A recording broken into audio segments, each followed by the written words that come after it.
മാക്സിന് dry food കൂടുതൽ കൊടുത്തിട്ട് യൂറിനെല്ലാം പോകാൻ ഭയങ്കര ബുദ്ധിമുട്ട്. ആള് 3 ദിവസമായി ഫുഡ് എടുക്കണ്ടായിരുന്നില്ല. ഇപ്പോഴാണ് ഫുഡ് എടുത്തു തുടങ്ങി. അതിൻ്റെതാണ് ഈ കാണുന്ന ആക്രാന്തം. രണ്ടാമത്തെ തവണ. റീസൺ എന്താ? ഡ്രൈ ഫുഡ് കൂടുതൽ കൊടുത്തിട്ട്. 3-4 വട്ടം ഒരു ദിവസം ഡ്രൈ ഫുഡേ കൂടുതൽ കഴിക്കുള്ളൂ. വേറെ എന്ത് കൊടുത്താലും അങ്ങനെ കഴിക്കാൻ പാടില്ലേ. സോ ഡയറ്റ് ചേഞ്ച് ചെയ്യുവാണ്. ലിക്വിഡ് ആയിട്ടുള്ള ഫുഡ്സ് കൂടുതൽ കൊടുക്കും അവന്. ഫിഷും എഗ്ഗും എല്ലാം ഡ്രൈ ഫുഡ്സ് മാത്രമാക്കി കൊടുക്കണില്ല.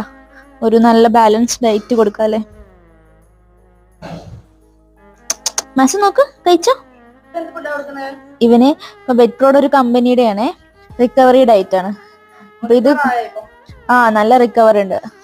അപ്പം ഇതിലെന്ന് പറഞ്ഞു കഴിഞ്ഞാൽ അവന് എല്ലാ ആവശ്യമായ ലിക്വിഡ് പോലത്തെ ഫുഡാണ്. ഗ്രേവി മോഡലാണ്. ഇതാ കണ്ട. സോ അവന് നല്ല ബെറ്റർ ആയിട്ടുണ്ട്.